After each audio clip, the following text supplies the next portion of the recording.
Audio desync in FIFA 24 can be frustrating, but there are several steps you can take to resolve the issue. Follow this guide to help fix the audio synchronization problem. Step 1. Check your audio settings. Ensure that your audio settings in FIFA 24 are correctly configured. Go to the Settings menu and verify that the audio output is set to the correct device, whether it's speakers or headphones. Step 2. Update your game. Make sure that FIFA 24 is updated to the latest version. Developers often release patches that fix bugs, including audio desync issues. Check for updates through your gaming platform and install them if available. Step 3. Adjust your device settings. If you are playing on a console or PC, check the audio settings of your device. For consoles, ensure that the audio output settings match your setup. For PC, consider adjusting the audio sample rate in the sound settings.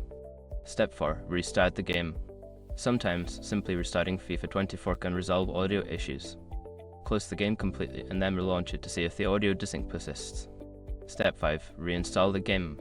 If all else fails, consider uninstalling and then reinstalling FIFA 24. This can help fix any corrupted files that may be causing the audio desync problem. By following these steps, you should be able to reduce or eliminate audio desync in FIFA 24.